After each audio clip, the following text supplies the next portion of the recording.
धर्म का मर्म जानने वाले पुरुष श्राद्ध में मांस का अर्पण न करे और न स्वयं भी उसे खाए, क्योंकि पितरों को ऋषि मुनियों के योग्य हविष्यांश से जैसी प्रसन्नता होती है वैसी पशु हिंसा से नहीं होती। जो लोग सद धर्म पालन की अभिलाषा रखते हैं उनके लिए इससे बढ़कर और कोई धर्म नहीं है कि किसी भी प्राणी को मन, वाणी और शरीर से किसी प्रकार का कष्ट न दिया जाए।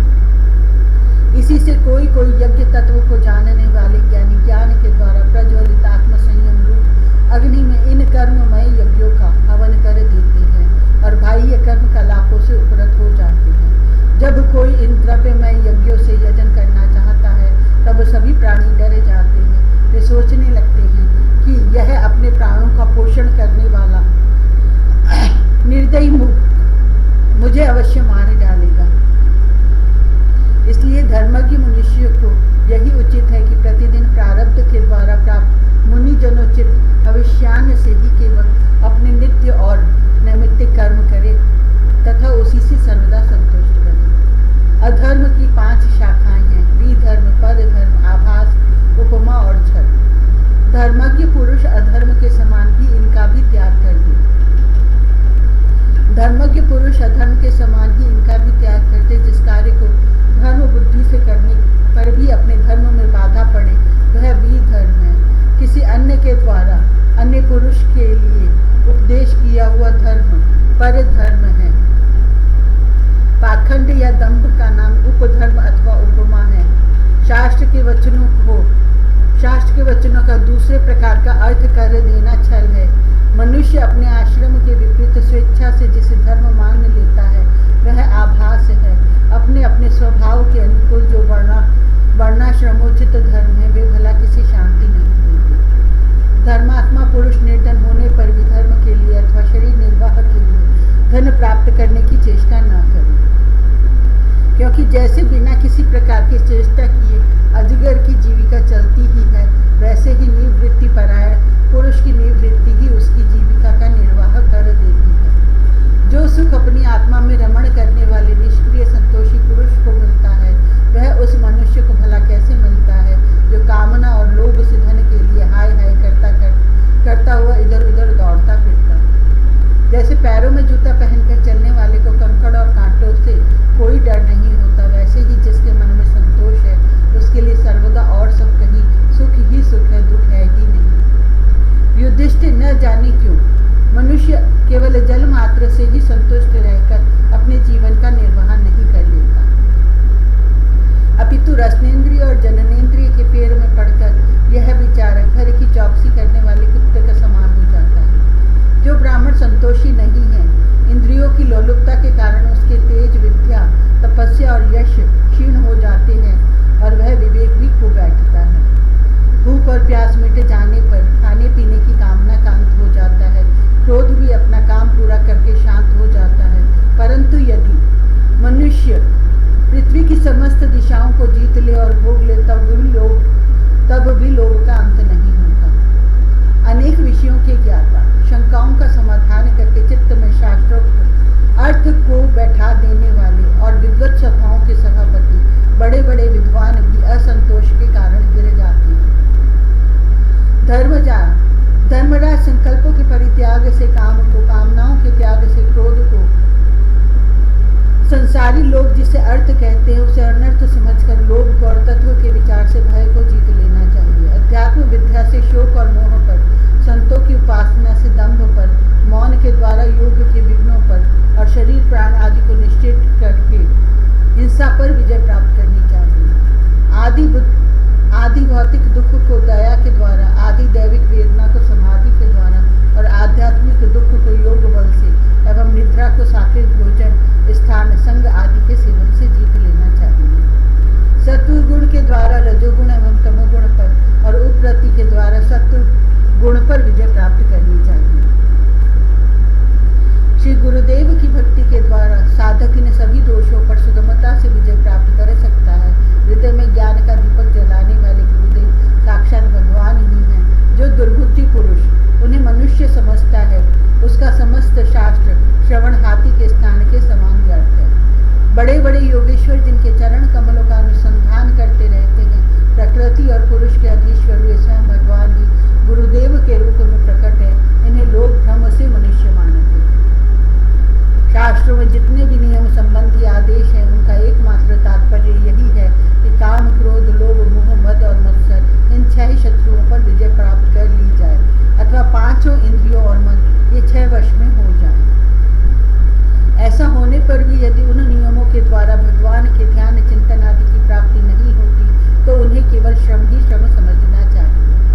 जैसे खेती, व्यापार आदि और उनके फल भी योग साधना के फल भगवत प्राप्ति या मुक्ति को नहीं दे सकते, वैसे ही दुष्ट पुरुष के प्रौत स्मार्ट कर्म भी कल्याणकारी नहीं होते, प्रत्युत उल्टा फल देते हैं। जो पुरुष अपने मन पर विजय प्राप्त करने के लिए उद्यत हो, वह आसक्ति और परिग्रह का त्याग करके संन्यास ग्रहण करे, एकांत में अकेला ही रहे और भिक्षावृत्ति से शरीर निर्वाह मात्र के लिए स्वल्प और परिमित भोजन करे। युधिष्ठिर पवित्र और समान भूमि पर अपना आसन बिछाए और सीधे स्थिर भाव से समान और सुखकर आसन से उस पर बैठकर ओमकार का जप करे। जब तक मन संकल्प विकल्पों को छोड़ न दे, तब तक नासिका के अग्रभाग पर दृष्टि जमाकर पूरक, कुंभक और रेचक द्वारा प्राण तथा अपान की गति को रोके। काम की चोट से घायल चित्त इधर उधर चक्कर काटता हुआ जहाँ जहाँ जाए, विद्वान पुरुष को चाहिए कि वह वहाँ से उसे लौटा लाए और धीरे धीरे हृदय में रुके। जब साधक निरंतर इस प्रकार का अभ्यास करता है, तब ईंधन के बिना जैसे अग्नि बुझ जाती है, वैसे ही थोड़े समय में उसका चित्त शांत हो जाता है। इस प्रकार जब काम वासनाएं चोट करना बंद कर देती हैं और समस्त वृत्तियां अत्यंत शांत हो जाती है, तब चित्त ब्रह्म आनंद के संस्पर्श में मग्न हो जाता है और फिर उसका कभी उत्थान नहीं होता। जो सन्यासी पहले तो धर्म, अर्थ और काम के मूल कारण व्यस्त आश्रम का परित्याग कर देता है और फिर उन्हीं का सेवन करने लगता है, वह निर्लज्ज, अपने उगले हुए को खाने वाला कुत्ता ही है। जिन्होंने अपने शरीर को अनात्मा, मृत्युग्रस्त और विष्ठा, कृमि एवं राख समझ लिया था, वे ही मूढ़ फिर उसे आत्मा मानकर उसकी प्रशंसा करने लगते हैं। कर्म त्यागी गृहस्थ, व्रत त्यागी ब्रह्मचारी, गांव में रहने वाला तपस्वी, वानप्रस्थ और इंद्रिय लोलुप सन्यासी, ये चारों आश्रम के कलंक हैं और व्यर्थ ही आश्रमों का ढोंग करते हैं। भगवान की माया से विमोहित मूढ़ों पर तरस खाकर उनकी उपेक्षा कर देनी चाहिए। आत्मज्ञान के द्वारा जिसकी सारी वासनाएं निर्मूल हो गई हैं और जिसने अपने आत्मा को पर ब्रह्म स्वरूप जान लिया है, वह किस विषय की इच्छा और किस भोक्ता की तृप्ति के लिए इंद्रिय लोलुप होकर अपने शरीर का पोषण करेगा। उपनिषदों में कहा गया है कि शरीर रथ है, इंद्रियां घोड़े हैं, इंद्रियों का स्वामी मन लगाम है, शब्द आदि विषय मार्ग है, बुद्धि सारथी है, चित्त ही भगवान के द्वारा निर्मित बांधने की विशाल रस्सी है, 10 प्राण धुरी हैं, धर्म और अधर्म पहिए हैं और इनका अभिमानी जीव रथी कहा गया है। ओमकार ही उस रथी का धनुष है। शुद्ध जीवात्मा बाण और परमात्मा लक्ष्य है। इस ओमकार के द्वारा अंतरात्मा को परमात्मा में लीन कर देना चाहिए। राग, द्वेष, लोभ, शोक, मोह, भय, मद, मान, अपमान, दूसरे के गुणों में दोष निकालना, छल, हिंसा, दूसरे की उन्नति देखकर जलना, तृष्णा, प्रमाद, भूख और नींद, ये सब और ऐसे ही जीवों के और भी बहुत से शत्रु हैं। उनमें रजोगुण और तमोगुण प्रधान वृत्तियां अधिक हैं, कहीं कहीं कोई सत्वगुण प्रधान ही होती है। यह मनुष्य शरीर रूप रथ जब तक अपने वश में है और इसके इंद्रिय, मन आदि सारे साधन अच्छी दशा में विद्यमान है, तभी तक श्री गुरुदेव के चरण कमलों की सेवा पूजा से शान धराई हुई ज्ञान की तीखी तलवार लेकर भगवान के आश्रय से इन शत्रुओं का नाश करके अपने स्वराज्य सिंहासन पर विराजमान हो जाए और फिर अत्यंत शांत भाव से इस शरीर का भी परित्याग कर दे। नहीं तो तनिक भी प्रमाद हो जाने पर ये इंद्रिय रूप दुष्ट घोड़े और उनसे मित्रता रखने वाला बुद्धि रूप सारथी रथ के स्वामी जीव को उल्टे रास्ते ले जाकर विषय रूपी लुटेरों के हाथों में डाल देंगे। वे डाकू सारथी और घोड़ों के सहित इस जीव को मृत्यु से अत्यंत भयावनी घोर अंधकार में संसार के कुएं में गिरा देंगे। वैदिक कर्म 2 प्रकार के हैं। एक तो वे जो वृत्तियों को उनके विषयों की ओर ले जाते हैं, प्रवृत्ति परक, और दूसरे वे जो वृत्तियों को उनके विषयों की ओर से लौटाकर शांत एवं आत्म साक्षात्कार के योग्य बना देते हैं, निवृत्ति परक। प्रवृत्ति परक कर्म मार्ग से बार बार जन्म मृत्यु की प्राप्ति होती है और निवृत्ति परक भक्ति मार्ग या ज्ञान मार्ग के द्वारा परमात्मा की प्राप्ति होती है। शेन याग आदि हिंसामय कर्म, अग्निहोत्र, दर्श, पूर्णमास, चातुर्मास से पशुयाग, सोमयाग, वैश्वदेव, बलिहरण आदि द्रव्यमय कर्म इष्ट कहलाते हैं और देवालय, बगीचा, कुआं आदि बनवाना तथा प्याऊ आदि लगवाना पूर्त कर्म है। ये सभी प्रवृत्ति परक कर्म है और सकाम भाव से युक्त होने पर अशांति के ही कारण बनते हैं। प्रवृत्ति परायण पुरुष मरने पर चरुपुरोडाशादि यज्ञ संबंधी द्रव्यों के सूक्ष्म भाव से बना हुआ शरीर धारण कर धूमाभिमानी देवताओं के पास जाता है।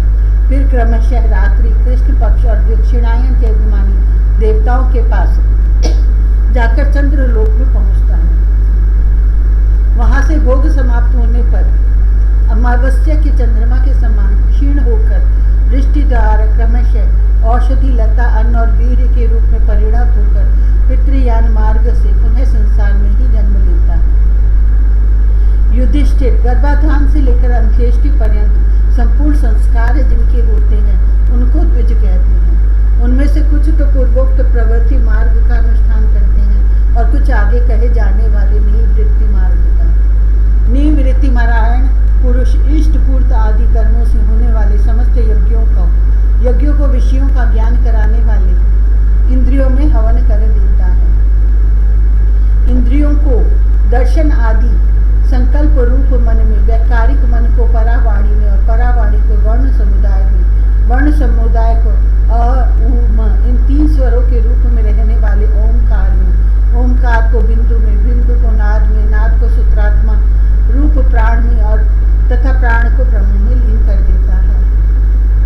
वह निवृत्ति निष्ठ ज्ञानी क्रमशः अग्नि, सूर्य, दिन, सायंकाल, शुक्ल पक्ष, पूर्णमासी और उत्तरायण के अभिमानी देवताओं के पास जाकर ब्रह्मलोक में पहुंचता है और वहां के भोग समाप्त होने पर स्थूलोपाधिक विश्व अपनी स्थूल समाधि को सूक्ष्म में लीन करके सूक्ष्मोपाधिक तेजस हो जाता है।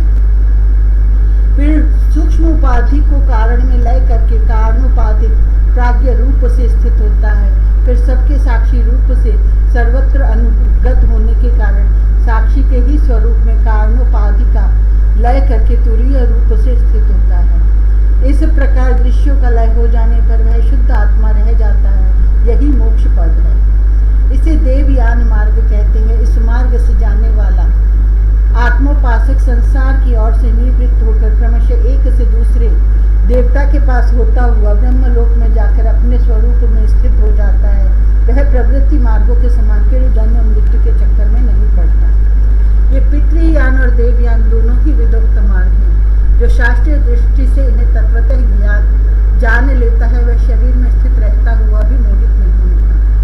पैदा होने वाले शरीरों के पहले भी कारण रूप से और उनका अंत हो जाने पर भी उनकी अवधि रूप से जो स्वयं विद्यमान रहता है, जो भूग रूप से बाहर और भोक्ता रूप से भीतर है तथा ऊंच और नीच, जानना और जानने का विषय, वाणी और वाणी का विषय, अंधकार और प्रकाश आदि वस्तुओं के रूप में जो कुछ भी उपलब्ध होता है वह सब स्वयं यह तत्व वेदता ही है।